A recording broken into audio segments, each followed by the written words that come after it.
السلام عليكم ورحمة الله وبركاته. إن الحمد لله نحمده ونستعينه ونستغفره ونعوذ بالله من شرور أنفسنا ومن سيئات أعمالنا.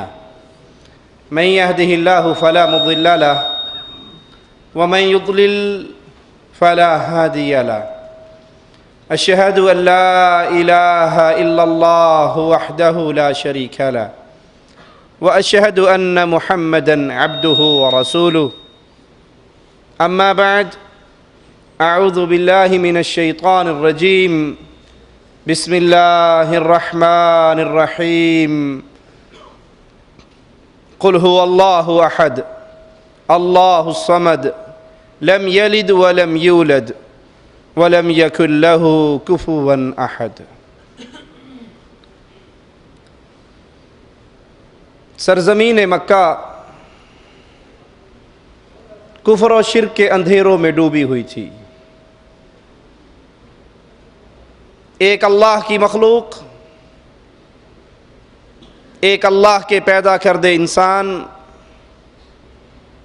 اس زندہ خالق اور مالک کو چھوڑ کر پتھروں کے سامنے اپنی پیشانیوں کو جھکا چکے تھے. نہ دین رہا تھا نہ اخلاق رہا تھا. دنیا کا وہ کوئی جرم نہ تھا جو اس قوم کے اندر موجود نہ ہو. کوئی ظلم نہ تھا جس کو اس قوم نے روا نہ رکھا ہوا ہو. اور اس سے بڑا ظلم کیا ہو سکتا ہے کہ جس اللہ نے پیدا کیا، جس اللہ نے عزت دی، جس اللہ نے زندگی دی، اس اللہ کی نعمتوں کو استعمال کر کے انسان اپنی عبادت کا مرکز اس کے علاوہ کسی اور کو بنا لے. انہی حالات کے اندر اللہ نے اپنے پیارے محبوب جناب محمد الرسول اللہ صلی اللہ علیہ وسلم کو مبعوث فرمایا. اللہ کے حبیب علیہ الصلاۃ والسلام نے اہل مکہ کو اپنی 40 سالہ زندگی کا ریکارڈ پیش کیا. ان کو جمع کر کے سوال کیا، میں نے اپنی زندگی کی 40 بہاریں تمہارے اندر گزاری ہیں، هل وجدتمونی صادقا او کاذبا، تمہاری کیا رائے ہے، میں سچا ہوں یا جھوٹا ہوں؟ میری زندگی کے بارے میں تم کیا کہتے ہو؟ کیا میرا کوئی ایسا لمحہ تمہیں یاد ہے جس پہ مکہ کا کوئی ایک فرد انگلی رکھ کر کہے اس موقع پر آپ کی زبان سے جھوٹ نکلا تھا؟ یہ محمد بن عبداللہ ہیں صلی اللہ علیہ وسلم. اپنی وہ زندگی ریکارڈ پر پیش کر رہے ہیں، ان کے سامنے چیلنج کر رہے ہیں جو رسالت سے پہلے کی زندگی ہے، جو نبوت کے ملنے سے پہلے کی زندگی ہے. بتوں کے پجاری کفار مکہ پکار اٹھتے ہیں، اے محمد صلی اللہ علیہ وسلم، آپ کی زبان سے ہم نے جھوٹ کبھی نہیں سنا. کہا جب مانتے ہو میں نے کبھی زندگی میں جھوٹ نہیں بولا. جو انسان انسانوں کے سامنے جھوٹ نہیں بولتا وہ انسانوں کے رب پہ کیسے جھوٹ بولے گا؟ میں ایک دعوت لے کر تمہارے پاس آیا ہوں. قولوا لا الہ الا اللہ، لا الہ الا اللہ کا اقرار کر لو. تملک العرب والعجم، اس دعوت کے ساتھ جڑ جاؤ، اس توحید کے پیغام کو اپنے سینے سے لگا لو. عرب و عجم کا اللہ تمہیں مالک بنا دے گا. شرط کیا ہے؟ اس پیغام کو سمجھو، لا الہ الا اللہ، اللہ کے علاوہ کوئی الہ نہیں ہے. الہ برحق، سچا معبود رب کے علاوہ کوئی بھی نہیں ہے. کفار مکہ کو یہ بڑی عجیب دعوت لگی.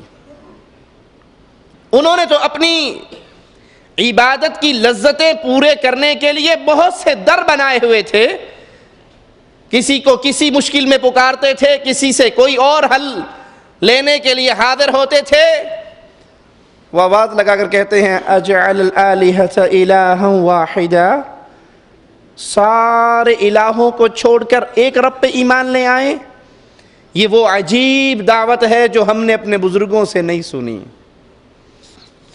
بزرگوں کی اندھی تقلید کا یہ جرثیمہ آج کی پیداوار نہیں ہے، ہر دور کے مشرک نے دلائل کے سامنے بے بس ہو کر اسی آواز کو بلند کیا ہے کہ ہم آپ کی بات کو ماننے کے لیے اس لیے تیار نہیں ہیں کہ بزرگوں نے یوں نہیں فرمایا۔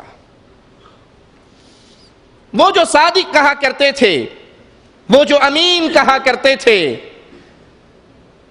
اگر کوئی آ کر پوچھتا کہ میں نے محمد صلی اللہ علیہ وسلم سے ملنا ہے، تو جس سے پوچھا جاتا وہ سوال کرتا محمد اتعنی الصادق، محمد سے مراد تمہارا وہ سچا، وہ امین، اس سے ملنا ہے صلی اللہ علیہ وسلم۔ پیارے حبیب کی دعوت توحید کی یہ آواز جب ان کے پردہ سماعت سے ٹکراتی ہے تو وہی جو کل تک صادق اور امین کہا کرتے تھے وہ دشمن بن گئے۔ کسی نے پتھر اٹھا کر مارے، کسی نے پاؤں میں کانٹے بچھائے، کسی نے کپڑے کو گردن میں ڈال کے ایسے بل دیے کہ مصطفیٰ کی آنکھیں ابل پڑی صلی اللہ علیہ وسلم۔ لیکن امام الانبیاء، امام کائنات محمد کریم صلی اللہ علیہ وسلم دعوت توحید کے عمل میں لگے رہے۔ آپ کے ساتھ ملنے والے ابتدائی ساتھی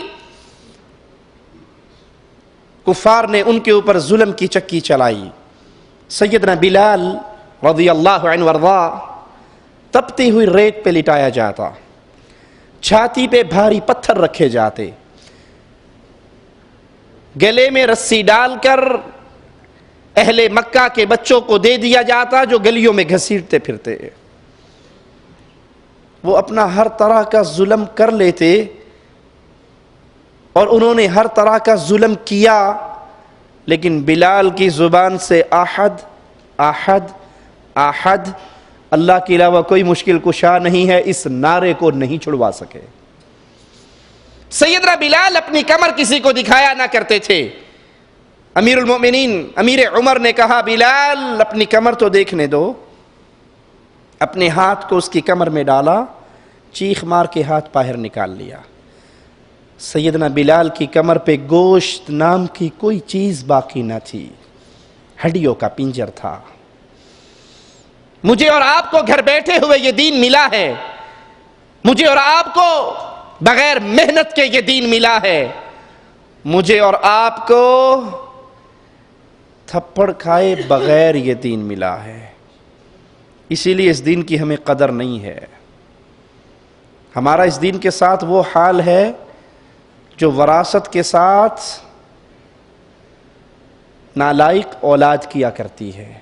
جو مال انہوں نے کمایا نہیں ہوتا، وراثت سے ملتا ہے، اللہ تللوں میں اڑا دیتے ہیں، اور جس پہ محنت ہوتی ہے اس کے ایک ایک روپے کا حساب رکھتے ہیں۔ میرے مصطفیٰ کے صحابہ نے اس دین کو کمایا تھا، اس ایمان کو کمایا تھا، ہمیں مفت میں ملا ہے۔ اس لیے وہ دین کے ایک مسئلے پر اگر کوئی تبدیل کرنے کی کوشش کرتے تو صحابہ کرام اس کے سامنے سیسا پلائی ہوئی دیوار بن جاتے۔ ہمارے سامنے پورے دین کا بھی حلیہ بگاڑ دیا جائے، ہم کہتے او اپنی قبر جائے گا، میں اپنی قبر جاؤں گا، میں کوئی ٹھیکیدار لگا، ہمارے ماتھے پر بل نہیں پڑتا۔ سیدنا بلال سے پوچھتے ہیں امیر عمر رضی اللہ عنہما، یہ سب کچھ کیسے برداشت کرتے رہے؟ سیدنا بلال کے جملوں کو جذبات کی زبان دینے دیجئے۔ انہوں نے کہا امیر عمر، سانس آئے یا نہ آئے گزارا ہو جائے گا، کھانے کو ملے یا نہ ملے گزارا ہو جائے گا، پینے کو ملے یا نہ ملے گزارا ہو جائے گا، تن ڈھانپنے کو ملے یا نہ ملے گزارا ہو جائے گا، روح کا رشتہ جسم سے باقی رہے یا ٹوٹ جائے گزارا ہو سکتا ہے، اگر دل سے رب کی توحید نکل جائے رب محمد کی قسم گزارا نہیں ہو سکتا۔ اس ایمان کو کمایا میرے مصطفیٰ کے ساتھیوں نے۔ آل یاسر پر ظلم کی انتہا ہوئی، مصطفیٰ علیہ السلام ان کے پاس آئے اور کہا آل یاسر صبر کرو، اس ظلم پہ صبر کرو، تمہارے لیے تمہارا رب مجھ سے جنت کا وعدہ کر چکا ہے۔ مسلمان مکے کے اندر کفار کے ظلم و ستم کے تلے پس رہے، کسی کو 2 اونٹوں کے ساتھ اس کی ٹانگوں کو باندھ کر اونٹوں کو مخالف سمت میں دوڑا دیا گیا۔ کفار نے جو چاہے ظلم کیا، لیکن پیارے حبیب علیہ السلام کے ساتھیوں نے ہر طرح کے ظلم کو برداشت کیا، لیکن اپنے سینے میں جلی ہوئی توحید کی شمع کو بجھنے نہ دیا۔ ہم تو توحید کو سمجھ کے ماں باپ کی ناراضگی کی وجہ سے بجھا دیتے ہیں نا اس شمع کو۔ ابو کہتے ہیں کہ دربار پہ چادر چڑھانی پڑے گی ورنہ باپ ناراض ہو جائے گا، ہم کہتے ہیں ابا جان کہہ رہے ہیں ہے تو شرک، لیکن ہے تو غیر اللہ کی نظر و نیاز، لیکن اگر یہ چادر اس نیت سے چڑھی کہ بابا راضی ہو کر مجھے یہ کچھ دے دے گا، اس کی رضا مقصود ہوئی تو یہ شرک ہے۔ لیکن بزرگوں کی ناراضگی کو ہم برداشت نہیں کر سکتے، خاندان کی ناراضگی کو برداشت نہیں کر سکتے۔ ہمارا بھی رشتہ ہے کیا صحابہ سے؟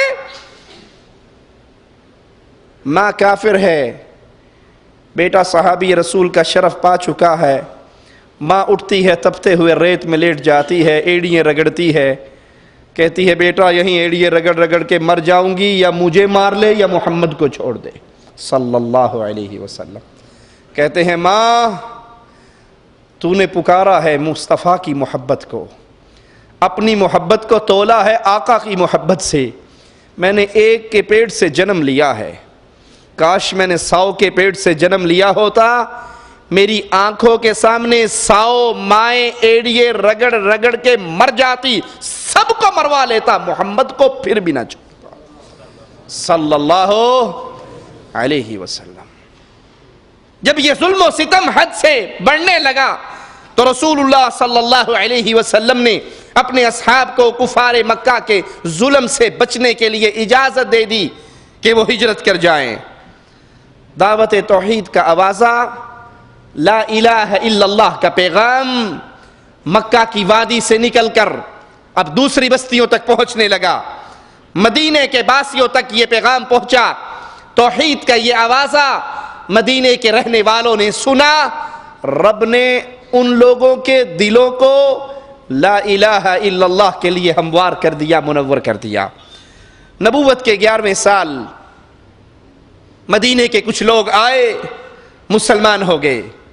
نبوت کے 12ویں سال حج کے موسم میں کچھ زیادہ مسلمان آئے، زیادہ لوگ آئے، اللہ کے حبیب علیہ السلام کے ہاتھ پہ بیعت کی، اسلام میں داخل ہو گئے۔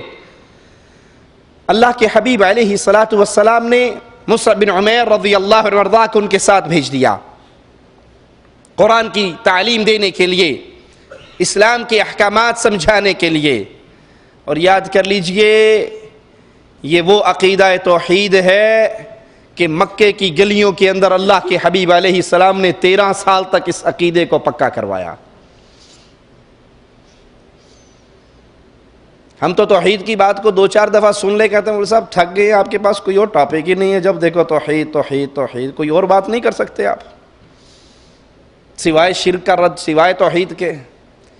یہاں پر ایک واقعہ شیخ الاسلام محمد بن عبد الوہاب رحمہ اللہ کا میں آپ کو بیان کرتا جاؤں۔ وہ اپنے شاگردوں کو توحید پہ درس دیا کرتے تھے۔ دین اسلام میں سب سے بڑا مسئلہ رب کی وحدانیت کا مسئلہ ہے، اس میں خلل ہو، میرے جملوں کو یاد رکھنا، رب محمد کی قسم دنیا میں جو چاہے عمل کر لو، توحید میں خلل ہے جنت کی ہوا بھی نہیں لگے گی۔ شاگردوں نے کہا امام صاحب کبھی کوئی اور ٹاپک بھی سنا دیا کریں، کہا بھی تمہاری توحید پختہ نہیں ہوئی، کہا وہ کیسے پختہ ہوگی؟ کہا کوئی وقت آیا تو بتاؤں گا تمہیں۔ تو خبر پہنچی کہ ایک جوڑے نے اللہ کے گھر کے اندر بدکاری کی ہے، تو شاگرد غصے میں آ گئے، سیخ پا ہو گئے، اجازت مانگی کہ ہمیں اجازت دیجئے شیخ، ہم ان کی گردنوں کو کاٹ دیں۔ انہوں نے اللہ کے گھر کے اندر اتنا بڑا جرم کیا۔ شیخ محمد بن عبد الوہاب رحمہ اللہ فرمانے لگے، میں نے تم سے کہا تھا نا ابھی عقیدہ توحید تمہارے دل میں ویسے پختہ نہیں ہوا جیسے ہونا چاہیے۔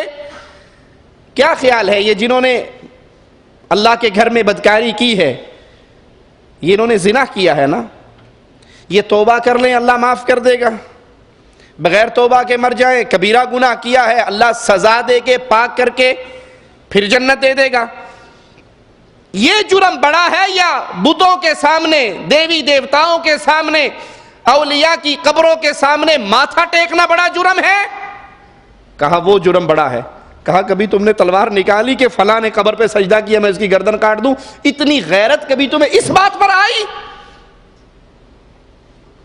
مصطفیٰ علیہ السلام نے توحید کے سبق کو یاد کروانے کے لیے مکے کی پوری زندگی، آخرت اور عقیدہ توحید، یہ دو سبق مکے کی زندگی میں اللہ کے حبیب نے یاد کروائے۔ نبوت کے 13ویں سال یثرب سے بہت سے مسلمان حج کے لیے آئے، رسول کریم صلی اللہ علیہ وسلم سے رات کو خفیہ ملاقات کی۔ اس ملاقات کے اندر پیارے حبیب علیہ السلام کے چچا سیدنا عباس بھی آپ کے ساتھ گئے۔ اگرچہ وہ اپنی قوم کے دین پر تھے لیکن نبی سے محبت اور پیار بڑا تھا، اور اہل یثرب سے کہنے لگے یثرب والو، محمد صلی اللہ علیہ وسلم اپنی قوم میں باعزت ہیں، باحفاظت ہیں، بھلائی کے ساتھ، خیر کے ساتھ، اپنے پیاروں کے درمیان ہیں۔ اگر تم میرے بھتیجے کی حفاظت کر سکتے ہو تو اس کو مدینے لے جاؤ، اور اگر تم مدد سے ہاتھ کھینچ لو گے تو اس کو ابھی سے یہیں رہنے دو۔ اگر تم چاہتے ہو کہ محمد علیہ السلام تمہارے ساتھ مدینے جائیں تو تمہیں عہد دینا پڑے گا، میرے بھتیجے کے بارے میں عہد دینا پڑے گا، تم اس کی اس چیز سے حفاظت کرو، اپنے بچوں کی حفاظت کرتے ہو، مخالفین سے بچاؤ گے، اس کی حفاظت کے لیے جو کچھ تمہیں کرنا پڑا کر گزرو گے۔ اہل یثرب کے ترجمان سیدنا برا کھڑے ہوئے اور کہا ہم صدق و وفا اور محمد کریم صلی اللہ علیہ وسلم پر اپنی جانیں اور روحیں نچھاور کرنے کا عہد کرتے ہیں۔ اے اللہ کے حبیب علیہ السلام، اپنے اللہ کے لیے، اپنے رب کے لیے اور اپنی ذات کے لیے جو چاہو ہم سے عہد و پیمان لے لو، ہم آپ کے مبارک ہاتھ پر بیعت کرنے کے لیے تڑپ رہے ہیں۔ پیارے حبیب علیہ السلام نے اپنے رب کے لیے اہل یثرب سے عہد لیا۔ کیا؟ یہ وہ درس کا ہمارا بنیادی نقطہ رہتا ہے ہر درس میں کہ انبیاء کی دعوت کی بنیاد ہمیشہ صرف لا الہ الا اللہ ہوا کرتی ہے۔ اہل یثرب نے جب کہا جو چاہے عہد لو اپنے رب کے لیے، اپنی ذات کے لیے، تو اللہ کے نبی نے اللہ کے لیے عہد میں سب سے پہلی بات کیا کی؟ عبادت صرف اللہ کی کرو گے، شرک اللہ کے ساتھ کسی اور کو شریک نہیں ٹھہراؤ گے، یہ تو اللہ کے لیے عہد ہے۔ اور اہل یثرب کہنے لگے ہم کس بات پر آپ کے ہاتھ پہ بیعت کریں؟ آپ نے فرمایا چستی اور سستی میں ہر حال میں میری مدد کرو گے، غربت اور امیری میں ہر حال میں مجھ پہ خرچ کرو گے، بھلائی کا حکم دو گے، برائی سے انہیں اپنی قبر جانا میں اپنی قبر جانا، یہ اصول ٹوٹ رہا ہے۔ ہم کوئی ٹھیکیدار ہیں دین کے؟ مصطفیٰ نے یہ اصول توڑا یا نہیں توڑا؟ جو جتھے لگ گئے ٹھیک لگ گئے، یہ اصول ٹوٹا یا نہیں ٹوٹا؟ اللہ کے نبی نے اہل یثرب سے بیعت لیتے ہوئے کہا عبادت اللہ کی کرو گے، اس کے ساتھ کسی کو شریک نہیں ٹھہراؤ گے، سستی چستی ہر حال میں میرا حکم مانو گے، غربت اور امیری ہر حال میں مجھ پہ خرچ کرو گے، بھلائی کا حکم دو گے، برائی سے یہ نہیں ہے کہ برائی دے کے سر سٹ کے ٹر جاؤ، ٹھیک ہے جو جہاں لگا ہے ٹھیک لگا ہے، یہ جملہ مومن کی زبان سے نکل ہی نہیں سکتا۔ مومن کچھ نہ کر سکے، کچھ نہ کر سکے، کچھ نہ کر سکے، اپنے دل سے اس گناہ کو برا جان کر اس مجلس میں سے نکل جایا کرتا ہے، اور جو اس مجلس کا ساتھی بن جائے، اس میں لذت لے، اس کا حصہ رہے، تو پھر یاد کر لو ایمان اس کے پلے سے نکل جاتا ہے۔ ایمان کا آخری سٹیج یہ ہے کہ برائی کو اپنے دل سے برا جانو۔ افضل ترین بات ہے ہاتھ سے روکو، یہ عرسوں کو ہاتھ سے روکو۔ آپ کے اندر استطاعت نہیں ہے، آپ کے پاس کنٹرول نہیں ہے، حکومت نہیں ہے، زبان سے منع کرو۔ کمزور ہو اتنا بھی نہیں کر سکتے، اور اس کی مجلسوں میں شرکت تو نہ کرو، دل سے برا جان کر اس سے الگ تو ہو جاؤ۔ اللہ سے یہ تو کہہ سکو اللہ ایمان کا آخری درجہ تھا، ذالک اضعف الایمان، یہ آخری سٹیج تھی کہ برائی کو دل سے برا جانتا تھا اور اس میں شریک نہیں ہوتا تھا۔ تو پیارے حبیب علیہ الصلوۃ والسلام نے یہ عہد و پیمان لیا، نیکی کا حکم اور برائی سے روکتے رہو گے، اللہ کے راستے میں اٹھ کھڑے ہوگے، کسی ملامت کرنے والے کی ملامت کی پرواہ نہیں کرو گے۔ جو مسئلہ آپ کو سمجھ آ جائے یہ اسلام کا مسئلہ ہے، اب اس سے بیگم ٹکرائے، خامن ٹکرائے، بھائی ٹکرائے، خاندان ٹکرائے، معاشرہ قوم ٹکرائے، جو مسئلہ پتہ لگ گیا یہ اللہ کی شریعت کا مسئلہ ہے، کائنات میں ہر بندے سے ٹکر لی جا سکتی ہے، رب سے دوستی خراب نہیں کی جا سکتی۔ اور جو شلوار ٹخنے سے اونچی کر لے اسے پتہ لگ جائے یہ اللہ کے نبی کی سنت ہے، نیچے کروں گا تو یہ حصہ آگ کا حصہ بنے گا، اور تھوڑا سا آگے جائے اور کوئی دیکھے اور کہہ دے بکریاں چران چلنا اور فوراً نیچے کر لے، بارش تو نہیں ہو رہی، آپ نے شلوار کیوں اٹھا لی؟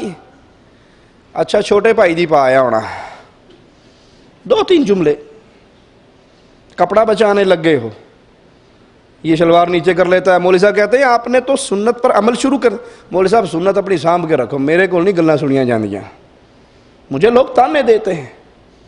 نبی فرماتے ہیں جو مسئلہ اللہ کی شریعت کا سمجھ آ جائے پھر مومن وہ ہوتا ہے جو کسی ملامت کرنے والے کی ملامت کی پرواہ نہیں کرتا۔ کسی نے داڑھی رکھ لی، اب کوئی طنز کرے آپ کی داڑھی پر، آپ کی شلوار ٹکنے سے اونچی ہونے پہ کوئی طنز کرے، آپ کے پردے پر کوئی طنز کرے، گھر سے ٹی وی اور بدکاری اور بے حیائی کے سامان کو نکال دینے پر آپ کو کوئی دقیانوس کہے، اپنی بیٹی کو ایجوکیشن سسٹم میں نہ پڑھانے سے کوئی آپ کو دقیانوس کہے، جو کہتا ہے کہتا رہے، یہ ناراض ہو جائے برداشت ہے، عرش والا ناراض ہو گیا تو برداشت نہیں ہے۔ مومن جب بات کو سنتا ہے ڈٹ جاتا ہے، ملامت کرنے والے کی ملامت سے نہیں ڈرتا۔ آقا فرماتے ہیں جب میں تمہارے پاس آ جاؤں میری مدد کرو گے، جس چیز سے اپنے بال بچوں کی حفاظت کرتے ہو اس چیز سے محمد کی حفاظت کرو گے صلی اللہ علیہ وسلم۔ جب یہ تم سب کچھ کر لو گے تو میں گارنٹی دیتا ہوں کہ پھر رب تمہیں اپنی جنت عطا فرمائے گا۔ سیدنا برا کھڑے ہوئے، آپ کا ہاتھ پکڑا اور کہا ہاں اس اللہ کی قسم جس نے آپ کو حق کے ساتھ بھیجا ہے، ہم آپ کی حفاظت کریں گے اس چیز سے جس چیز سے اپنے بیوی بچوں کی حفاظت کرتے ہیں۔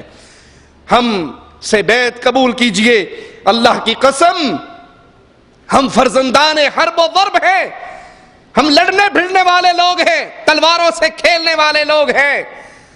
اللہ آپ کو ہمارے وہ کردار دکھائے گا، ہمارے وہ جذبات دکھائے گا جس سے آپ کی آنکھیں ٹھنڈی ہو جائیں گی۔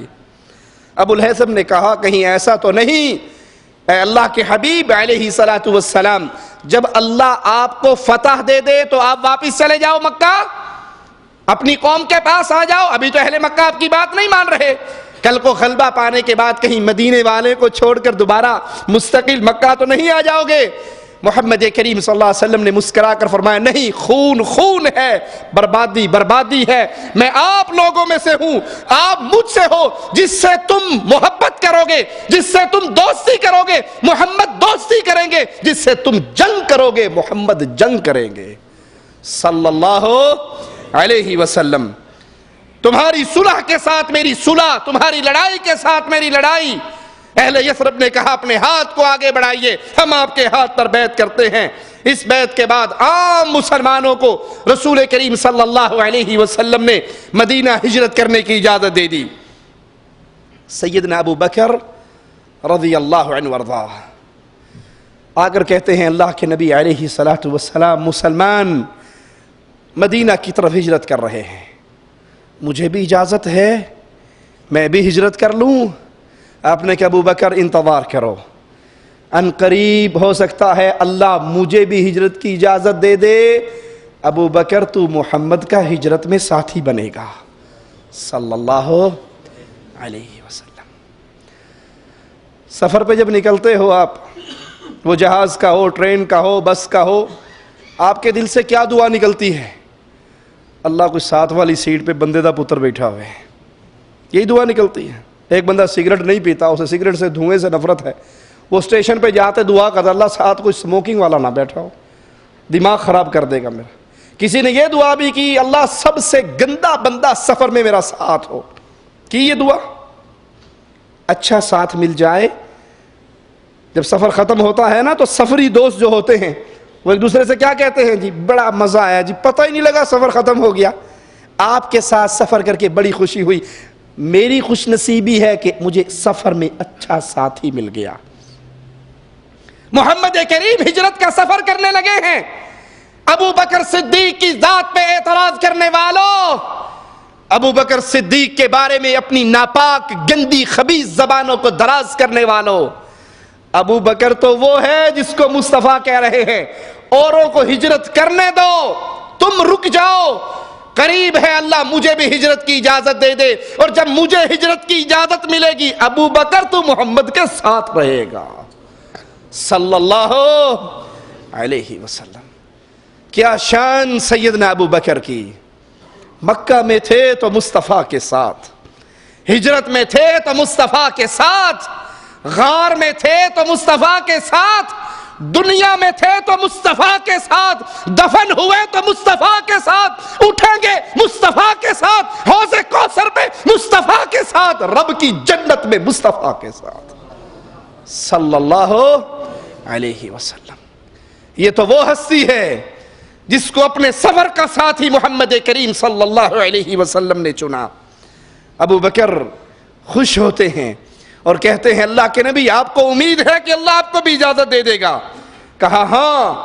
اسی وقت سے سفر کی تیاریاں شروع کر لیتے ہیں، 2 اونٹنی ابو بکر صدیق تیار کرتے ہیں سفر کے لیے۔ قریش دار الندوہ میں اکٹھے ہوتے ہیں، پلاننگ کرتے ہیں کہ محمد الرسول اللہ صلی اللہ علیہ وسلم کو نعوذ باللہ شہید کر دیا جائے، اور ہر قبیلے کا ایک نوجوان اس کاروائی کے اندر شریک ہو تاکہ مصطفیٰ علیہ السلام کے خاندان والے کس کس قبیلے سے جنگ لڑیں گے، ہر قبیلے کا ایک بندہ ہوگا تو خون سب پہ آ جائے گا۔ وہ اپنا پروگرام بناتے ہیں، جبرائیل علیہ السلام آ کر مصطفیٰ علیہ السلام کو خبر دیتے ہیں کہ کفار نے یہ پروگرام بنایا ہے آپ کو گھیرا ڈالنے کا، اور اللہ آپ کو ہجرت کی اجازت دیتا ہے۔ آج رات اپنے بستر پہ آپ نہ سوئیں، اپنے بستر پہ علی کو سلائیں رضی اللہ عنہ وارضا۔ سیدنا ابو بکر صدیق ایک شخص کو اجرت پہ راستہ دکھانے کے لیے اپنے ساتھ لیتے ہیں۔ یہ پوائنٹ نوٹ کرنا، اس کے آخر پہ ایک نتیجہ بھی نکالوں گا۔ ابو بکر صدیق مدینے کا راہ دکھانے کے لیے ایک شخص کو اجرت پہ رکھتے ہیں۔ محمد کریم اپنے بستر پہ سیدنا علی رضی اللہ عنہ وارضا کو سلا دیتے ہیں۔ رات کو کفار آتے ہیں، امام الانبیاء علیہ السلام کے گھر کا گھیرا کرتے ہیں، گھر کا گھیراؤ کرتے ہیں، اور اللہ کے حبیب علیہ السلام کی گھات میں بیٹھ جاتے ہیں۔ وہ چاہتے ہیں کہ مصطفیٰ علیہ السلام کو نعوذ باللہ قتل کر دیا جائے۔ مالک فرماتا ہے وہ اپنی پلاننگ کرتے ہیں اور رب اپنی تدبیر کرتا ہے، اور لوگوں کی تدبیریں برباد ہو جاتی ہیں، رب کا امر غالب رہتا ہے۔ سیدنا علی کو بستر پہ سلایا گیا. ابو بکر صدیق سفر میں مصطفیٰ علیہ السلام کے ساتھ نکلے. اللہ کے نبی علیہ السلام باہر آتے ہیں, مٹی وہ گھیرا ڈالنے والے کافروں کے اوپر پھینکتے ہیں. قرآن حکیم اس منظر کو بیان کرتا ہے, وَجَعَلْنَا مِن بَيْنِ أَيْدِيهِمْ سَدًّا وَمِنْ خَلْفِهِمْ سَدًّا فَأَغْشَيْنَاهُمْ فَهُمْ لَا يُبْصِرُونَ. ہم نے ان کے آگے رکاوٹ کھڑی کر دی, ان کے پیچھے رکاوٹ کھڑی کر دی, بس ہم نے انہیں ڈھانک لیا اور وہ نہیں دیکھ رہے تھے. اللہ کے حبیب علیہ السلام اپنے ساتھی ابو بکر صدیق کے ساتھ غار ثور تک پہنچ جاتے ہیں. بستر پہ کون سویا؟ سیدنا علی. سفر کا ساتھی کون بنا؟ ابو بکر صدیق رضی اللہ عنہ وارضاہ.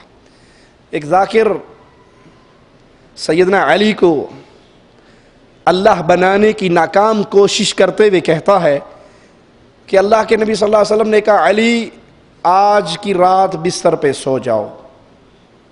حضرت علی نے کہا, اور نعوذ باللہ سیدنا علی بری ہیں ان کے اس جھوٹ سے. سیدنا علی نے ایسا نہیں کہا. ان کے پاس جو آواز آئی ہے وہ آپ نے ان کی سنی ہوگی نا, گفتگو. ہم کہتے ہیں قرآن کی یہ آیت ہے, حدیث کے اندر یوں آیا ہے, اور ان کے پاس کیا ہوتا ہے؟ آواز پہ آندھی ہے, آواز پہ آندھی. وہ پہاڑی کے پیچھے شیطان کھڑا آواز دے رہا ہوتا ہے, ذاکر اس کو سن کے آگے سنا دیتا ہے. کہا سیدنا علی نے, اللہ کے نبی آج رات آپ مجھے بار بار کہہ رہے ہو علی میرے بستر پہ سو جا, علی میرے بستر پہ سو جا. میں سوؤں یا نہ سوؤں, میں آپ کے بستر پہ ہوں. میں جانوں, اہل مکہ جانے, قرآن جانے, دین جانے, بیت اللہ جانے, امانتیں جانے, آپ جائیں, سونے کی تلقین بار بار مجھے کیوں کرتے ہیں؟ بقول الذاکر کہ اللہ کے نبی صلی اللہ علیہ وسلم نے مسکرا کر کہا, علی مجھے تو کوئی مسئلہ نہیں ہے, تو سو یا جاگتا رہو. اللہ کہتا ہے علی کو سلاؤ, اللہ کہتا ہے علی کو سلاؤ. سیدنا علی نے کہا, اللہ کے نبی میں تو کبھی سویا ہی نہیں. کہا, علی اگر تو سویا ہوتا آج میں سلاتا بھی نہ. کہا, پھر آج کیوں زور دے رہے ہو, سو جاؤ. کہا, اللہ نے کہا ہے علی کو سلاؤ, کیونکہ اللہ کی شان ہے لا تأخذہ سنۃ ولا نوم. اللہ کو نہ نیند آتی ہے نہ اونگ آتی ہے. نعوذ باللہ ثم نعوذ باللہ, نقل کفر نباشد. اس ظالم نے کہا, اللہ کہتا ہے اگر علی نہ سویا تو میری توحید کو خطرہ ہے. انا للہ و انا الیہ راجعون, لا حول ولا قوة الا باللہ.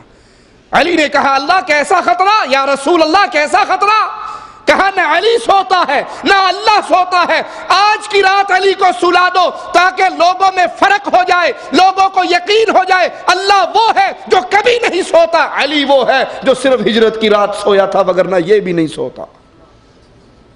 کھڑی تھئی ہجرت دی رات رسول پاک فرمیندے نے, یا علی جی مولا آج میرے بستر تے سمجھا, مولا میں تے کدی ستا ہی نہیں, جے اگے ستا ہوندا آج میں سمجھدا بھی نہ.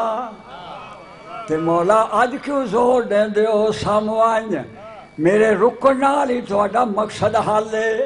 میں گھر چھواں کسی دی مجال نہیں, کوئی نیڑیوں لنگ جائے. تساں جانا ہے بے شک جاؤ اللہ دے حوالے, اللہ دے حفظ و امان. میں جانا, گھر جانے, کنبہ جانے, برادری جانے, شہر جانے, کعبہ جانے, قرآن جانے, جہان جانے.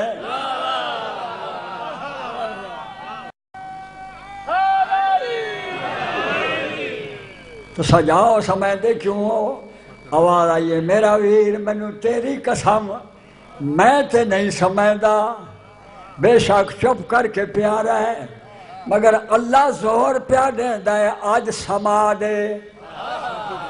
جے علی نہ ستا میری خدائی نو خطرہ, اگر سو جائیں میری توحید بھی بچ دیے تے محمد دی نبوت بھی بچ دیے. جس دی عید ایک نیند, بڑی توجہ, جس دی ایک رات دی نیند تحفظ نبوت و توحید کرے اس نو وحدن علی. جنم ادب نال پیارے میں ایک فکرہ سنائی ونجا چلو لطف تے اٹھائی لسن جڑے پڑھے لکھے لوگ ہیں اور بہت بڑے مرشد دا لکھا ہوا جملہ ہے، میں عام معمولی بندیاں دی فکر نہیں کری استعمال کیتے۔ انہیں آکھیا رسول اللہ نے فرمایا یا علی سو جا اللہ پیادہ ہے سما۔ علی مولا ہنس کے آدھے نے اللہ اتنا کیوں زور دیندہ ہے سمن تے؟ آدھے میری توحید انہوں خطرہ، کیسا خطرہ؟ رسول پاک مسکرا کے آدھے نے یا علی تو بھی جاننا ہے قرآن تعریف ہے اللہ دی، لا تاخذہ سنۃ ولا نوم، اللہ وہ ہے نہ کدی اونگیا ہے نہ کدی ستا ہے۔ جاگنا ہے جس بیٹھے ہو، اللہ وہ ہے اس دی تعریف ہے، اللہ اس نو آہدین جیڑا نہ اونگے نہ سمے، کدی نہ سمے، تو بھی نہ کدی سمے آئے نہ کدی اونگے آئے، لوگاں نو پاک ہو ایسی علی اللہ ہے۔ آج ساؤں کے دس دے علی الگ اللہ الگ، جیڑا کدی نہیں ستا ہو اللہ ہے، جیڑا ہجرت دی راہ سو گیا ہو علی ہے۔ ظالمو، رب کے بندوں کو رب کا شریک بنانے والوں، اس جبار اور قہار رب کے عذاب سے تمہیں ڈر نہیں لگتا؟ علی اللہ نہیں ہے، علی میں اللہ والی صفات نہیں ہے، علی انسان ہے، علی آدم کے بیٹے ہیں، علی اللہ کی مخلوق ہے، علی اللہ کے منگتے ہیں، علی اللہ کے سوالی ہے، علی اللہ کے محکوم ہے، علی اللہ کا عبد ہے۔ اس کو اللہ بنانے کی کوششیں کر کے کلمہ پڑھنے والوں میں شرک اکبر کی لعنت کو داخل نہ کرو، یہ جھوٹ کا پلندہ ہے کہ علی کبھی نہیں سوئے۔ سیدنا ابو بکر صدیق رضی اللہ عنہ وارضا غار تک پہنچتے ہیں۔ ابو بکر کی محبت پیارے حبیب کے لیے، کہتے ہیں اللہ کے حبیب آپ رک جائیے، پہلے غار میں مجھے داخل ہونے دیجئے۔ کیوں؟ اللہ کے نبی اگر کوئی نقصان پہنچانے والی چیز ہو آپ بچ جاؤ، میں اس کا شکار ہو جاؤں، میں آپ پر قربان ہو جاؤں، آپ انتظار کیجئے۔ سیدنا ابو بکر غار میں داخل ہوتے ہیں، غار کی صفائی کرتے ہیں، اپنی چادر کو پھاڑتے ہیں، غار کے سوراخوں کو بند کرتے ہیں، اور سوراخ جو بچ جاتا ہے اس میں اپنے پاؤں کی ایڑی کو رکھ دیتے ہیں، اپنی گود کو بچھا دیتے ہیں اور کہتے ہیں مصطفیٰ آئیے ابو بکر کی گود میں سو جائیے۔ مصطفیٰ ابو بکر کی گود میں لیٹ کے سو جاتے ہیں، ایسے سجتے ہیں جیسے ریحل پہ قرآن سجتا ہے۔ یہ ہجرت کا سفر ہے، ابو بکر ساتھی ہے غار کا، ابو بکر ساتھی ہے سفر کے، اونٹنی ابو بکر کی، مال ابو بکر کا، خادم ابو بکر کا، اونٹنیوں کا دودھ ابو بکر کا، خبر پہنچانے والا بیٹا ابو بکر کا، گود ابو بکر کی، آرام محمد رسول اللہ کر رہے ہیں صلی اللہ علیہ وسلم۔ کوئی زہر والی چیز کاٹتی ہے سیدنا ابو بکر کی ایڑی پہ، ابو بکر تیری عزت پہ میرے ماں باپ قربان ہو جائیں، تیری شان پہ میرے بچے قربان ہو جائیں، رب نے تجھے کیا محبت مصطفیٰ عطا کی تھی۔ کاٹنے والا کاٹ رہا ہے لیکن ابو بکر کی ٹانگوں میں حرکت نہیں ہو رہی، کہیں ان ٹانگوں کو ہلانے سے محمد کی نیند نہ خراب ہو جائے صلی اللہ علیہ وسلم۔ درد کی شدت سے آنکھوں سے آنسو گرتے ہیں، مصطفیٰ جاگتے ہیں، پوچھتے ہیں ابو بکر کیوں رو رہے ہو؟ کہ اللہ کے حبیب علیہ السلام کوئی چیز کاٹ رہی ہے۔ آپ اپنا لعاب دہن اس پہ لگا دیتے ہیں، فرماتے ہیں ایسے آرام آیا گویا کبھی کسی چیز نے کاٹا ہی نہیں تھا۔ رات ہوئی، ابو بکر کا غلام بکری لے کے آتا ہے اور ان بکریوں سے دودھ نکال کر محمد رسول اللہ صلی اللہ علیہ وسلم کو پلاتا ہے۔ صبح ہوتی ہے، کفار بستر مصطفیٰ علیہ السلام پہ سیدنا علی کو پاتے ہیں، حضرت علی کو مارا جاتا ہے، گھسیٹ کے کعبے تک لائے جاتے ہیں، پوچھا جاتا ہے مصطفیٰ علیہ السلام کا، سیدنا علی راز لیک آؤٹ نہیں کرتے اپنے حبیب کا، اپنے آقا کا، اپنے نبی کا۔ ابو جہل اور اس کی پارٹی کیا کہتی ہے، ذرا جملے سننا اور شان صدیق اکبر کے بارے میں گندی زبانیں دراز کرنے والوں کو یہ جواب دینا۔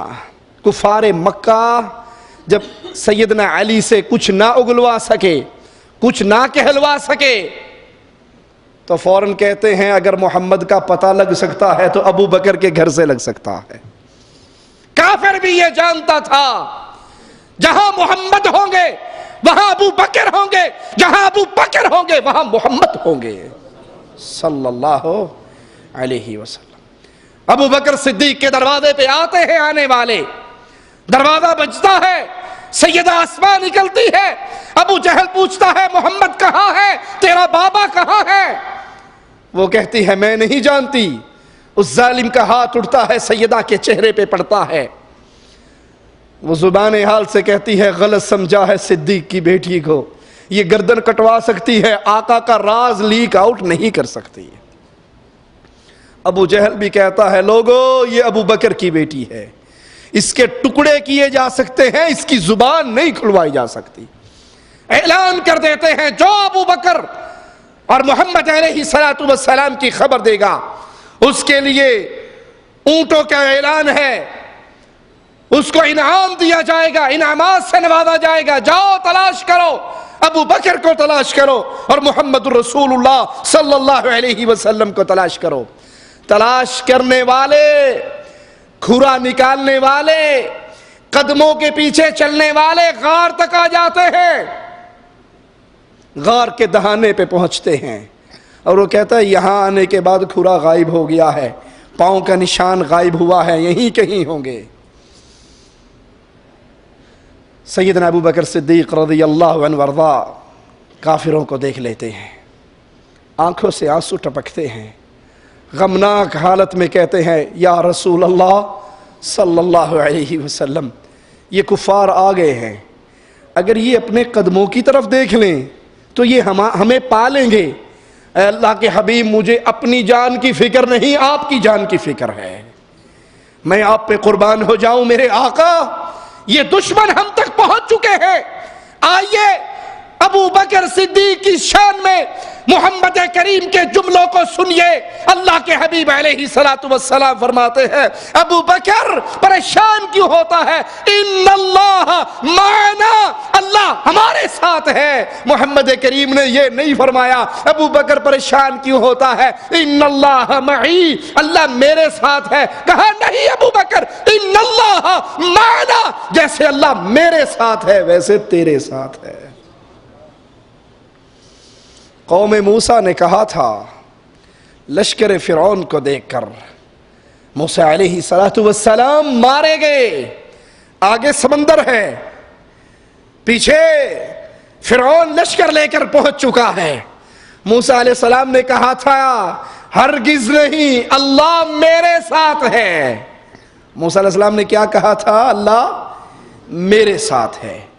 کفار مکہ جب غار کے دہانے پر پہنچے، پیارے حبیب کے پیارے لبوں میں حرکت ہوئی، کہا ابو بکر ان اللہ معنا، اللہ ہمارے ساتھ ہے۔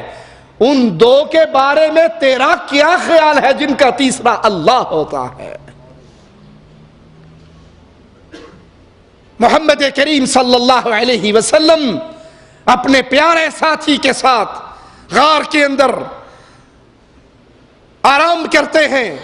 دوشنبہ کی رات کو عبداللہ نامی جو راستہ دکھانے والا ساتھ لیا تھا وہ ابو بکر کی اونٹنیوں کو لے کے آ جاتا ہے، مدینے کا سفر شروع ہوتا ہے۔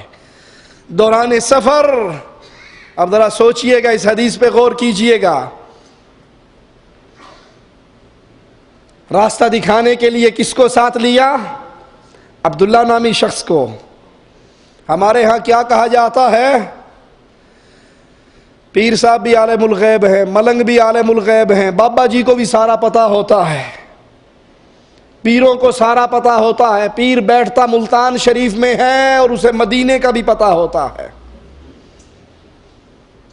پوری دنیا کو پیر بابا انگوٹھے کے ناخن کی طرح دیکھتا ہے.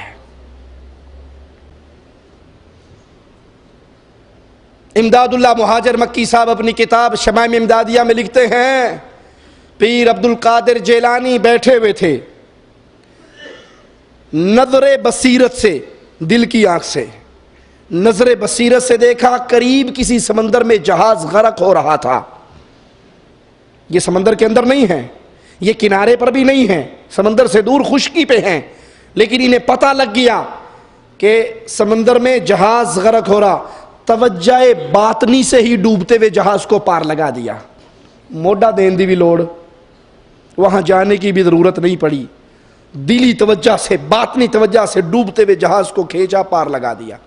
اور بیٹھے بیٹھے ان کو علم غیب ہو گیا کہ جہاز ڈوب رہا ہے. ارے کروڑ پیر عبد القادر جیلانی ہو, ابو بکر کے مقام پر کروڑوں جیلانی بھی مل کے اس کی شان کے برابر نہیں ہو سکتے. ایک مصطفیٰ ہے علیہ الصلاۃ والسلام اور ایک دھرتی کا صدیق اکبر ہے. راستہ دکھانے کے لیے عبداللہ نامی شخص کو لیا. تمہارے پیر صاحب کو علم غیب ہو جاتا ہے, ابو بکر صدیق کو علم غیب نہیں ہوا, کون سا راستہ جائے گا, کیوں لیا؟ سفر شروع ہوتا ہے, راستے میں ام معبد کے گھر پہنچتے ہیں, اس کے خیمے کو دیکھتے ہیں, پوچھتے ہیں تیرے گھر میں کچھ کھانے کو ہے؟ وہ جواب میں کہتی ہے بکریاں بہت دور چرنے کے لیے گئی ہیں, گھر میں تو کچھ نہیں ہے. کہا یہ بوڑھی بکری ایک بندی ہے, اگر تو اجازت دے تو اسی کا دودھ نکال لیں. وہ بات سنتی ہے, حیران ہوتی ہے کہ یہ تو نہ دودھ دیتی ہے نہ چل سکتی ہے, اس کو گھر میں چھوڑا ہی اس لیے گیا ہے کہ یہ چلنے کے قابل, ریوڑ کا ساتھ دینے کے قابل نہیں ہے. کہنے لگی یہ تو دودھ نہیں دیتی. کہا اگر تو اجازت دے تو ہم کوشش کر لیں. مصطفیٰ علیہ الصلاۃ والسلام برتن منگاتے ہیں, بسم اللہ کہہ کے اپنے مبارک ہاتھوں کو بکری کے تھنوں کو لگاتے ہیں, تھن دودھ سے ایسے بھر جاتے ہیں جیسے آج ہی کا اتوار تھا. گھر کے بڑے برتن کو دودھ سے مصطفیٰ بھر دیتے ہیں. مصطفیٰ گھر کے برتن کو دودھ سے بھر دیتے ہیں. عبداللہ نامی شخص کو پلایا جاتا ہے, ابو بکر صدیق کو پلایا جاتا ہے, گھر والوں کو پلایا جاتا ہے, پھر محمد پیتے ہیں صلی اللہ علیہ وسلم.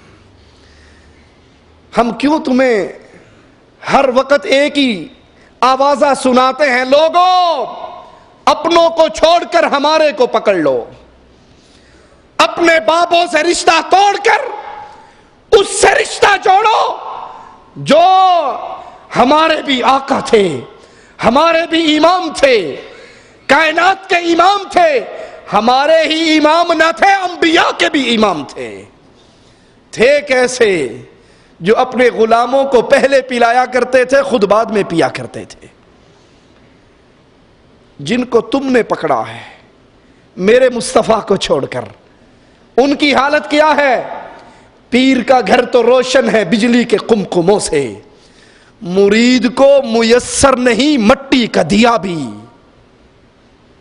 یہ میرے آقا ہیں, یہ میرے امام ہیں, یہ میرے قائد ہیں, یہ میرے رہبر ہیں, یہ میرے مرشد ہیں, جن کی طرف ہم پکارتے ہیں. لوگوں نماز پڑھنی ہے, مصطفیٰ کو دیکھو, روزہ رکھنا ہے, مصطفیٰ کو دیکھو, حج کرنا ہے, مصطفیٰ کو دیکھو, طلاق دینی ہے, مصطفیٰ کو دیکھو, نکاح کرنا ہے, مصطفیٰ کو دیکھو, تجارت کرنی ہے, مصطفیٰ کو دیکھو. کیوں کہتے ہیں؟ یہ اپنے غلاموں کا خیال کرنے والے, یہ اپنے کمزوروں کا خیال کرنے والے. آیا تھا آنے والا, دودھ کا پیالہ لایا تھا, مصطفیٰ کے حجرے میں دے کر گیا تھا, کہا تھا آقا پتہ لگا ہے کئی دنوں سے آپ کے اہل بیت بھوکے ہیں, یہ دودھ کا ایک پیالہ ہے, پی لیجئے, کسی کو نہیں پتا, چپکے سے لا کے آپ کے حجرے میں دے رہا ہوں. مصطفیٰ پیالہ لے کے اپنے مریدوں میں آ جاتے ہیں. ابو ہریرہ فرماتے ہیں مصطفیٰ کے ہاتھ میں پیالہ دیکھ کر میری آنکھوں میں چمک پیدا ہو جاتی ہے. کئی دنوں کا تو میں خود پیاسا بھوکا تھا, میں کہتا ہوں لبیک یا رسول اللہ صلی اللہ علیہ وسلم. مجھے دودھ کا پیالہ میرے آقا نے دیا, میں نے لیا, قریب کرنے لگا, کہا ابو ہریرہ ابھی نہیں, پہلے جاؤ محمد کے باقی مریدوں کو پلا کر آؤ صلی اللہ علیہ وسلم. کہا میں اصحاب صفا کو پلانا شروع کر دیتا ہوں. جب پہلے نے منہ کو لگایا, میں نے قبل ہو کے دیکھا, موقتے نہیں گیا, یہ سارا ہی پی تو ایک پیالہ, اتنے بندے مجھے کہاں ملے گا. یہ میرے نبی تھے, یہ میرے آقا تھے, یہ میرے امام تھے, یہ میرے قائد اور رہبر تھے. ایک کو پلایا, دوسرے کو پلایا, سب اصحاب صفا کو پلا کر پیالے کے اندر ایک قطرہ بھی دودھ کم نہ ہوا. واپس لے کر آ گیا.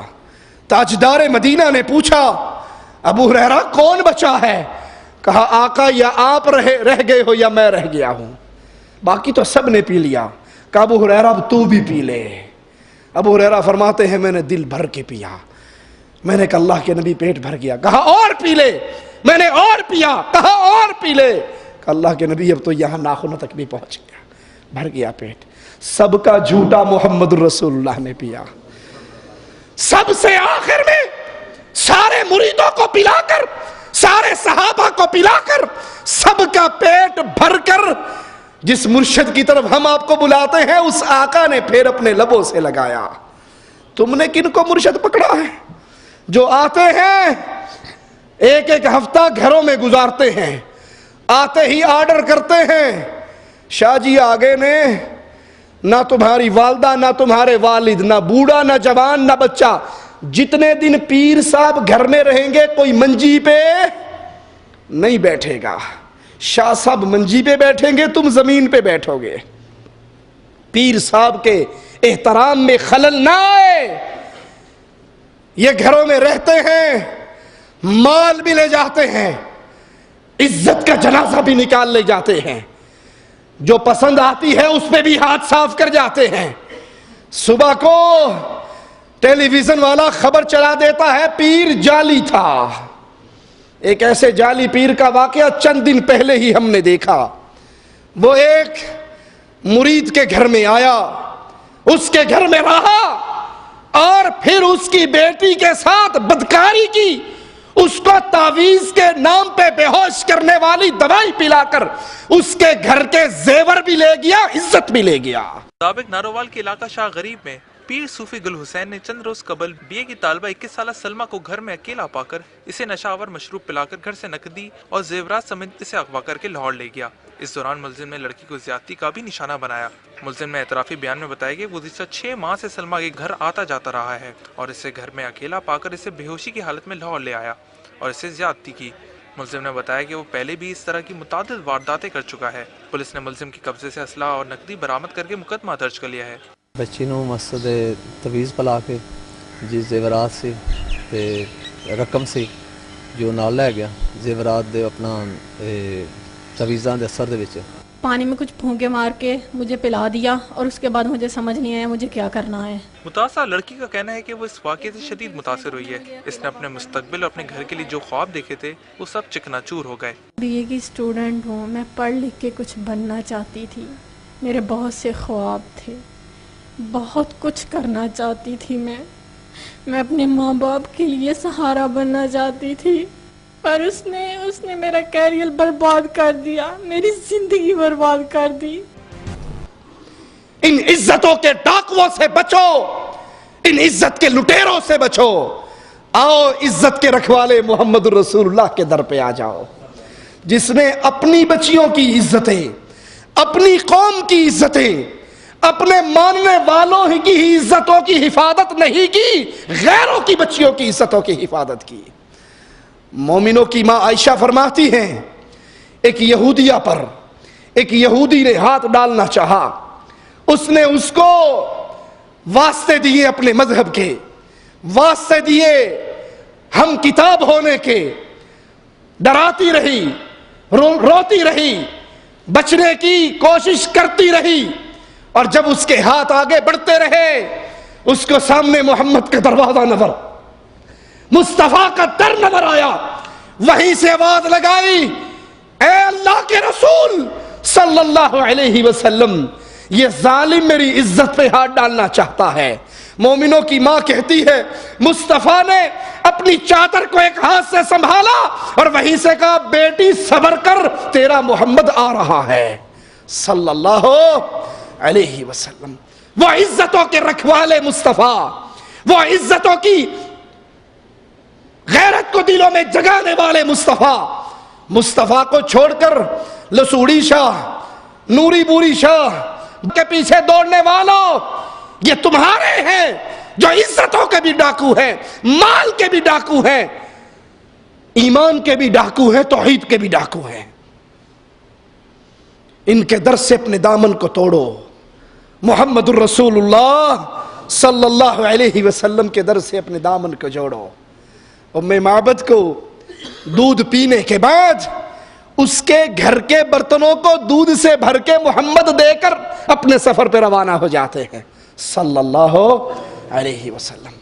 اس کا خامد گھر میں آتا ہے، گھر کے اندر دودھ کے بھرے ہوئے برتنوں کو دیکھتا ہے، کہتا ہے یہ دودھ کہاں سے آیا؟ دودھ والا جانور تو گھر میں نہ تھا۔ اس کی زوجہ کہتی ہے کیا بتاؤں، کوئی آیا تھا، اس کے حسن کا کیا کہنا، اس کے کلام کرنے کے انداز کا کیا کہنا، اس کی خاموشی کے پیار کا کیا کہنا، اس کے مبارک ہاتھ اس بوڑھی بکری کے تھنوں کو لگے، یہ سارا دودھ اسی بکری کا ہے۔ کہا اللہ کی قسم مجھے لگتا ہے یہ تو وہی قریشیوں کا نبی ہے، مجھے اللہ نے موقع دیا تو میں بھی اسی کے مریدوں میں شامل ہو جاؤں گا۔ محمد الرسول اللہ صلی اللہ علیہ وسلم ہجرت کا سفر طے کر رہے، سراقہ آپ کے پیچھے دوڑتا ہوا آتا ہے۔ اللہ کے حبیب علیہ السلام کے ساتھی سیدنا ابو بکر کہتے ہیں اللہ کے نبی یہ اللہ کا دشمن آ پہنچا۔ اللہ کے حبیب علیہ السلام اپنے رب سے دعا کرتے ہیں، اس کا گھوڑا پھسلتا ہے، وہ پھر اٹھتا ہے، پھر دوڑتا ہے، مصطفیٰ پھر دعا کرتے ہیں، پھر اس کا گھوڑا پھسلتا ہے، وہ پھر اٹھ کے دوڑتا ہے۔ اسے یقین ہو جاتا ہے کہ یہ وہ ہے جس کی حفاظت عرش والا کر رہا ہے۔ اللہ کے نبی صلی اللہ علیہ وسلم سے امان لکھواتا ہے، میرے لیے امان لکھ دو، جب آپ غالب آ جاؤ گے تو میرے لیے امان لکھ دو۔ اور کہتا ہے آپ فکر نہ کرو، میں اس طرف قریشیوں کو نہیں آنے دوں گا، جو اس طرف آ رہا ہوگا میں اس کو لوٹا دوں گا، کہ یہ سارا راستہ میں دیکھ آیا، اس طرف محمد کریم صلی اللہ علیہ وسلم نہیں گئے۔ دوشنبہ 8 ربیع الاول کو محمد الرسول اللہ صلی اللہ علیہ وسلم قباء میں داخل ہوتے ہیں۔ اہل مدینہ روزانہ مدینے سے باہر آ کر آپ کا انتظار کرتے ہیں، اور جب سورج اچھی طرح چڑھ جاتا ہے، سورج کی تپش بڑھ جاتی ہے تو پھر واپس لوٹ جاتے ہیں۔ ایک دن لوگ واپس جا چکے، رسول اللہ صلی اللہ علیہ وسلم آ رہے، ایک یہودی اپنے درخت پہ چڑھا ہوا، اس نے وہاں سے آتے ہوئے کو دیکھا تو آواز لگا کر کہا اے اہل یثرب، یہ تمہارا نصیب جس کا تم انتظار روزانہ کرتے تھے، وہ سامنے محمد رسول اللہ آ رہے ہیں صلی اللہ علیہ وسلم۔ لوگ اپنے ہتھیاروں سے لیس ہو کر دوڑتے ہیں، بھاگتے ہیں آپ کے استقبال کے لیے۔ قباء کے اترنے میں کے بعد آپ خاموش بیٹھ جاتے ہیں، اور آپ کے ساتھ آپ کے ساتھی سیدنا ابو بکر صدیق رضی اللہ عنہ وارضاہ بیٹھ جاتے ہیں۔ دیکھیے ہمارے آقا کی سیرت کو، دیکھیے ہمارے آقا کی کردار کو، دیکھیے ہمارے آقا کی عزت کو۔ جن لوگوں نے محمد کریم صلی اللہ علیہ وسلم کو نہیں دیکھا، وہ آتے ہیں سیدنا ابو بکر صدیق کو سلام کر کے بیٹھ جاتے ہیں اور سمجھتے ہیں یہی رسول اللہ ہے۔ اللہ کے نبی صلی اللہ علیہ وسلم اپنے ساتھیوں کے درمیان بیٹھے تھے نا، بابا جی کو دیکھ کر الٹے قدموں جانے والوں کے پیر جی نو کانڈ نہ ہوئے، شاہ جی نو کانڈ ہو گئی تو پتہ نہیں عذاب ہی آ جائے گا۔ وہ ایک مرید اپنے پیر صاحب کو موٹر سائیکل پہ بٹھا کے اپنے گاؤں میں لے کر گیا، جب مجلس سج گئی، صوفے سیٹ لگ گئے، پیر صاحب صوفے پہ بیٹھ گئے، اس مرید کو یاد نہ رہا، بے دھیانی کے اندر اس کی طرف سے کمر کر کے گزر گیا، تو سارے مرید کہنے لگے او گستاخ، تینوں نہیں پتا شاہ جی بیٹھے نے, کمر کر کے جا رہا ہے, بے ادبی کر کے جا رہا ہے. اس نے کہا ایڈے اوکھے نہ ہو, وہ 2 گھنٹے موٹر سائیکل پہ میری کنڈ مگری بیٹھا رہا ہے, ادو یہ بے ادبی کوئی نہیں ہوئی, ہونے نہیں بنائی ہوئی بے ادبیاں اور بنائے ہوئے اندازے. لوگ آ رہے ہیں, ابو بکر کو سلام کر کے بیٹھ رہے ہیں اور سمجھ رہے ہیں یہی اللہ کے رسول ہیں. جب سورج چڑھتا ہے, دھوپ پھیلتی ہے, سیدنا ابو بکر کھڑے ہو کر اپنی چادر سے مصطفیٰ کے پیارے جسم مبارک پر چھاؤں کر لیتے ہیں. تب لوگوں کو پتہ لگتا ہے یہ آقا ہے, یہ غلام ہے. تم نے کس کو چھوڑ دیا اور کس کے پیچھے چل پڑے, کس کے در سے دامن کو توڑ لیا اور کس کو اپنا امام و قائد, اپنا رہبر بنا لیا. محمد کریم صلی اللہ علیہ وسلم 4 دن تک یہاں پر قیام کرتے ہیں, مسجد کی بنیاد رکھتے ہیں, نمازیں پڑھتے ہیں.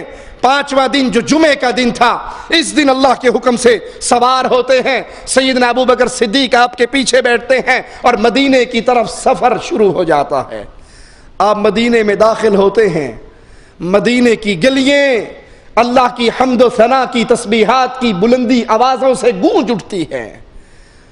مدینے والوں کی بچیاں اپنی چھتوں پر اپنے رب کی حمد کے ترانے گاتی ہیں, مصطفیٰ علیہ السلام کا استقبال کرتی ہیں, اور ان کی زبان سے آوازہ گونجتا ہے طلع البدر علینا, یہ چاند آج ہمارے اوپر طلوع ہوا ہے, ہمارے آنگن میں چاند چمکا ہے. اور چاند کا مقابلہ مصطفیٰ کے ساتھ, یہ بھی کوئی انصاف ہے؟ ایک صحابی نے دیکھا تھا میرے نبی مسجد نبوی کی کچی زمین پر بیٹھے تھے, آسمان پر 14ویں کا چاند چمک رہا تھا. اس نے اس چاند کو دیکھا, پھر مصطفیٰ کے مکھڑے کو دیکھا, پھر اس چاند کو دیکھا, پھر مصطفیٰ کے مکھڑے کو دیکھا, اور بالآخر پکار اٹھا نبی کا مقابلہ چاند کے ساتھ, یہ بھی کوئی انصاف ہے؟ اس کے منہ پہ چھائیاں, محمد کا چہرہ صاف ہے صلی اللہ علیہ وسلم. کئی بھائیوں نے بڑے محبت سے سبحان اللہ کہا ہے, گردن ہلائی ہے. میرے نبی کا یہ پیارا مکھڑا داڑھی کے ساتھ تھا یا شیو کر کے تھا؟ اللہ کے لیے سوچنا, کیا ہمیں مصطفیٰ کے مکھڑے سے پیار ہے یا یہود و نصارہ کے مکھڑے سے پیار ہے؟ مدینہ گونج اٹھتا ہے حمد و ثنا کی تسبیحات سے, اللہ کی تسبیحات کے آوازوں سے بلند ہوتا ہے, گلیاں گونجتی ہیں, پیارے حبیب کا استقبال ہوتا ہے. آپ جہاں سے گزرتے ہیں لوگ آپ کی اونٹنی کی مہار پکڑ کے اپنے گھر آنے کی دعوت دیتے ہیں. پیارے حبیب فرماتے ہیں جملوں کو یاد رکھنا, اس کو چھوڑ دو, اس اونٹنی کو چھوڑ دو, یہ اللہ کی طرف سے مامور ہے.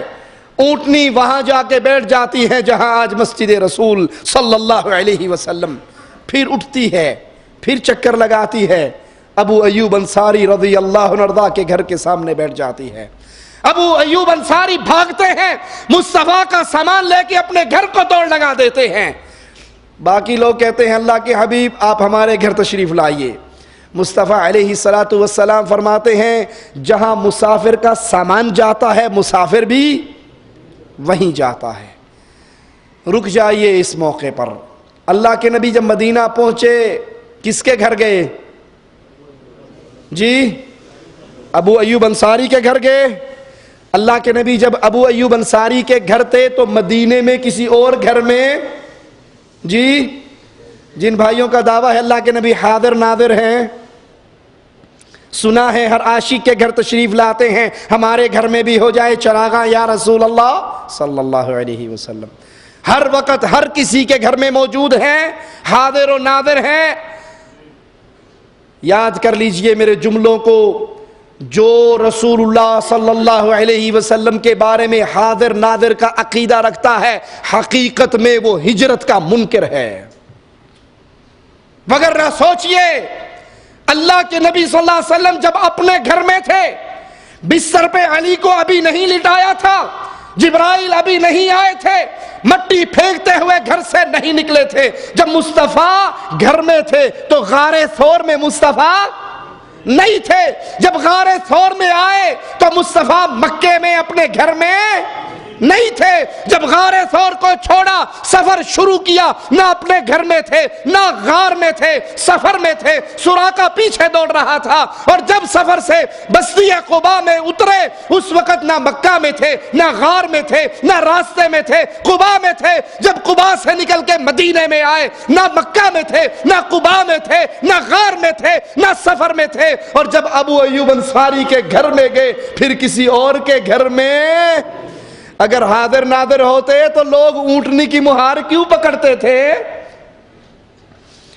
اس کو استعمال کر لو, نہیں کرو گے تو زنگ لگ جائے گا.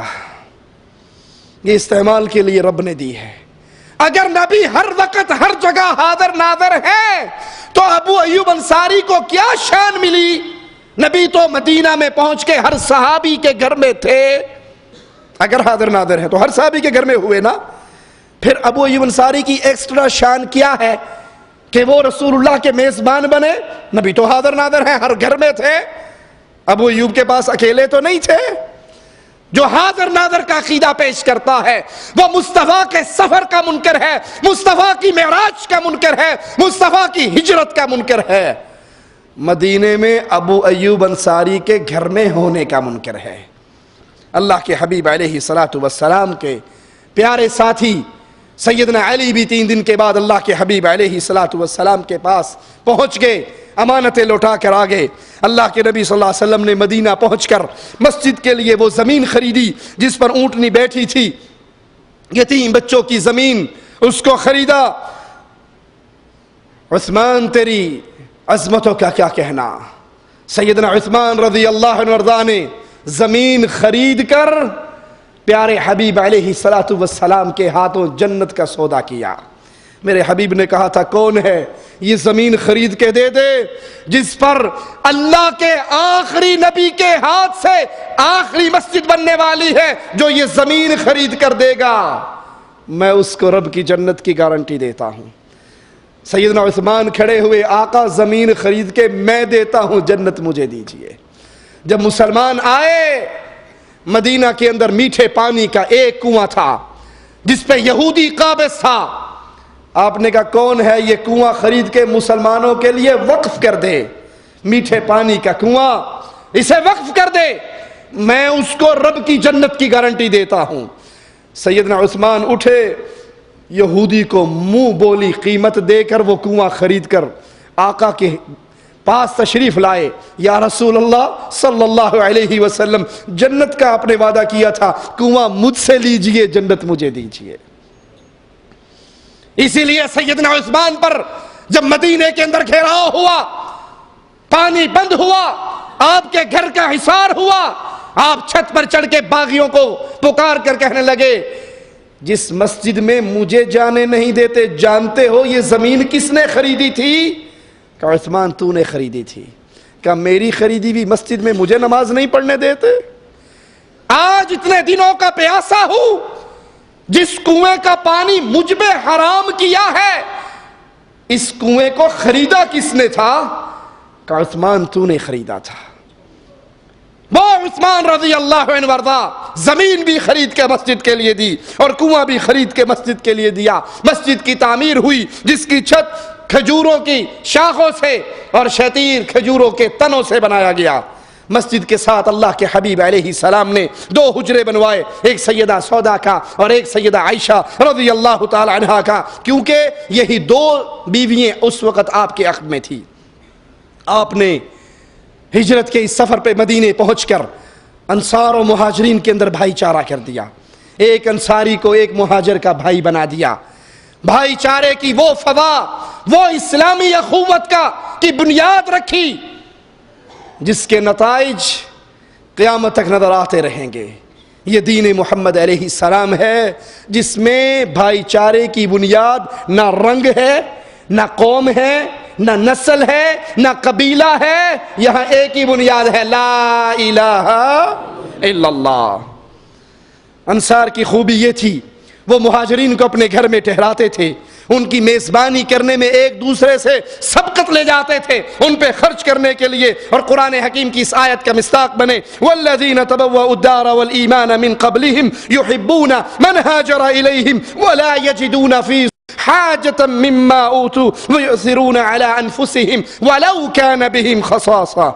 اور وہ لوگ جنہوں نے دار ہجرت میں پہلے سے ٹھکانہ بنایا اور ایمان لائے تو جو ان کے پاس ہجرت کر کے آتا وہ محبت سے اس سے محبت کرتے، اور جو انہیں دیا جاتا اس کے لیے اپنے سینوں میں تنگی محسوس نہ کرتے، اور اپنے آپ پر اوروں کو ترجیح دیتے بھلے وہ خود تنگ دست ہی کیوں نہ ہوتے. انہیں ضرورت ہوتی لیکن وہ خوشی محسوس کرتے جب ان کے بھائیوں کو دیا جاتا. آپ نے ہر انصار و مہاجرین میں بھائی چارہ کروایا، اس عہد کو پختہ کیا. یہ ہے اسلام کا نظام کہ یہاں پر بنیاد صرف توحید ہے، لا الہ الا اللہ ہے، نہ قوم، نہ وطنیت، نہ رنگ، نہ نسل، نہ زبان. یہاں بنیاد ہے تو ایک اللہ کی وحدانیت. اس کا نتیجہ کیا نکلا؟ انصاریوں نے کہا اللہ کے نبی ہمارے باغات ہیں کھجوروں کے، ہم اپنے باغات کو تقسیم کرتے ہیں، آدھا ہمیں دے دو آدھا مہاجرین کو دے دو. آپ نے کہا نہیں، یہ مال تمہارا ہے، اپنے پاس رکھو. کہا اچھا پھر یوں کر لو، مہاجرین سے کہو وہ ہمارے باغ میں کام کیا کریں، کھیتی باڑی کیا کریں، جب پھل آئے گا تو پھل ہم آپس میں آدھا آدھا بانٹ لیا کریں گے. حضرت سعد بن ربیع رضی اللہ عنہ وارضاہ، ان کا بھائی چارہ اللہ کے رسول صلی اللہ علیہ وسلم نے عبد الرحمن بن عوف رضی اللہ عنہ وارضاہ سے کروایا. سیدنا سعد بڑے امیر، بڑے مالدار، 2 بیویوں والے، باغ بھی ان کا بہت بڑا. کہنے لگے عبد الرحمن سے میری باغ کو دیکھ لو، اس کو میں تقسیم کرتا ہوں، آدھا آدھا کرتا ہوں، جو حصہ تمہیں پسند آئے تم رکھ لو، جو چھوڑو گے وہ میں رکھ لوں گا. میری 2 بیوییں ہیں، تم دونوں کو دیکھ لو، ابھی پردے کا حکم نازل نہیں ہوا تھا، تم دونوں کو دیکھ لو، جو تمہیں اچھی لگے گی میں طلاق دے دوں گا، عدت گزرنے کے بعد تم اس سے نکاح کر لینا. سیدنا عبد الرحمن کہنے لگے تجھے تیرا مال بھی مبارک ہو، تجھے تیری بیوی مبارک ہو، دلونی علی سوق المدینہ، میں تاجر آدمی ہوں، مجھے تو مدینے کا بازار بتا دو کہاں ہے. بازار میں گئے، تجارت کی. کچھ ہی دنوں میں رسول اللہ صلی اللہ علیہ وسلم کیا دیکھتے ہیں کہ عبد الرحمن بن عوف کے کپڑوں پر جیسے عورتوں کی خوشبو زعفران ٹائپ ہوتی ہے یہ لگی ہوئی نظر آئی. آپ نے کہا عبد الرحمن یہ کیا، یہ کیسی خوشبو ہے، یہ کیسے آثار ہیں، جیسے تو نے شادی کر لی؟ کہا اللہ کے نبی میں نے شادی کر لی. آپ نے کہا مہر کتنا دیا؟ کہا کھجور کی گٹھلی کے برابر سونا میں نے مہر میں دیا ہے. آپ بڑے حیران ہوئے. عبد الرحمن ابھی تو سب کچھ لٹا کے ہجرت کر کے آئے تھے اور ابھی ماشاءاللہ اتنا مال کما لیا کہ کھجور کی گٹھلی کے برابر سونا حق مہر دے کے شادی کر لی. لگتا ہے تو مٹی میں ہاتھ ڈالتا ہے رب اس کو بھی سونا بنا دیتا ہے.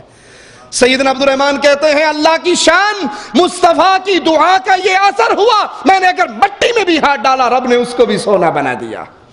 اسی حدیث کو بیان کر کے بات ختم کرتا ہوں. اسلامی بھائی چارے کی بنیاد کیا ہے؟ لا الہ الا اللہ. ہندی ہونا، پاکستانی ہونا، پنجابی ہونا، پٹھان ہونا، یہ برادری ازم اسلام کے اندر اس کی بنیاد پہ محبتیں اور پیار نہیں ہوا کرتا. آج تو لوگوں نے توحید کی اس بنیاد کو بھلا دیا. اپنے سیاسی مصلحتوں کی بنا پر، چندے کی مصلحتوں کی بنا پر اہل شرک کے ہاتھ میں ہاتھ ڈالتے ہیں، اہل کفر کے ہاتھ میں ہاتھ ڈالتے ہیں. کسی نے الیکشن لڑنا ہوتا ہے، کسی نے کھالیں اکٹھی کرنی ہوتی ہے، توحید کی غیرت ان میں مر گئی ہے. وہ آواز لگاتے ہیں کہ موقع ملا تو ہم بھی تمہارا ساتھ دیں گے.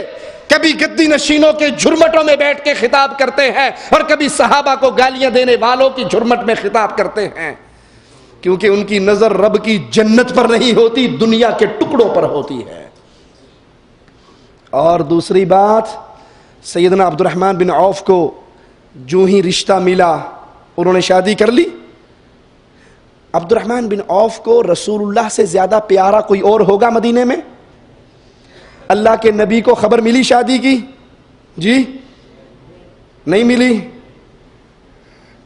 انا للہ و انا الیہ راجعون. یہ ہمیں حدیث کیا درس دے رہی ہے؟ ہمارے ہاں رشتہ پکا ہو جاتا ہے، لڑکی والے راضی، لڑکے والے راضی، 2 سال تک رخصتی اور نکاح کیوں نہیں ہوتا؟ او کڑی دے مامے نے دبئی تو آنا ہے، انہیں چھٹی نہیں ملن رہی، اس کے خالو نے امریکہ سے آنا ہے، جب وہ آئے گا تو ہم رخصتی کریں گے. یہاں عبد الرحمن ابن عوف کو رشتہ ملا کائنات میں سب سے پیاری ہستی محمد کریم کی، اس کو بھی خبر۔ اچھا یہ سوچو، جو ہمارے ہاں بارات کا سسٹم ہے، جو ہمارے ہاں بارات کا سسٹم ہے، 200-300 گاڑیاں، آگے بڑے توتے والے، درمیان میں چھوٹی توتیوں والے، پیچھے لمبی توتیوں والے، آگے خسرے ناچتے ہوئے، درمیان میں ڈھول بجتا ہوا، اگر یہ سسٹم وہاں پر ہوتا تو کیا مدینے والوں کو پتہ نہ لگتا؟ یہ جو شادیاں آج آپ کی اور میرے محال معاشرے میں ہماری بیٹی اور بیٹوں کی ہو رہی، یہ ہندوؤں کی شادیاں ہیں، محمد کے ماننے والوں کی یہ شادیاں۔ ہمارے ہاں لاہور کی سڑکوں پہ، دلی کی سڑکوں پہ، حیدرآباد کی سڑکوں پہ مہندی کی رسم ہوتی ہے یا نہیں؟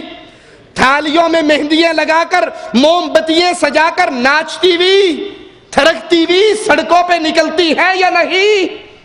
اگر یہ محمدی شادی کا حصہ ہوتا، عبد الرحمن کی شادی پر مہندی کی رسم ہوتی، تو مدینے والوں کو پتہ نہ لگتا؟ جہیز کا ٹرک بھر کے اگر عبد الرحمن بیوی کے گھر سے منگاتے، مدینے والوں کو پتہ نہ لگتا؟ ابٹن کی رسم ہوتی، کنڈا پکڑائی، جوتی چورائی، دودھ پلائی کی رسم ہوتی، مدینے والوں کو پتہ نہ لگتا؟ اللہ کے لیے صرف نبی کی ذات سے محبت نہ کرو، ذات سے بھی محبت کرو، بات سے بھی محبت کرو، سیرت سے بھی محبت کرو۔ اپنی شادیوں کو رام چندر کی شادیاں نہ بناؤ، محمد الرسول اللہ کے ماننے والوں کی شادیاں بناؤ۔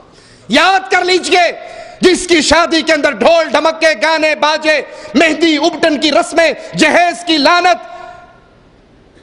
عورتوں مردوں کا مخلوط اجتماع، رقص کی محفلیں، ڈھول کی محفلیں، زنخوں کا ناچ، وہ اپنے آپ کو 1000 دفعہ مسلمان کہتا رہے، اس کا یہ عمل مسلمانوں والا عمل نہیں ہے۔ اللہ نے توفیق دی تو انشاءاللہ اگلے درس میں اپنی گفتگو کو اس سے آگے چلاتے ہوئے ہجرت کے بعد جو مسلمانوں کا سب سے بڑا مارکہ غزوہ بدر کا ہوا، اس پہ گفتگو کریں گے۔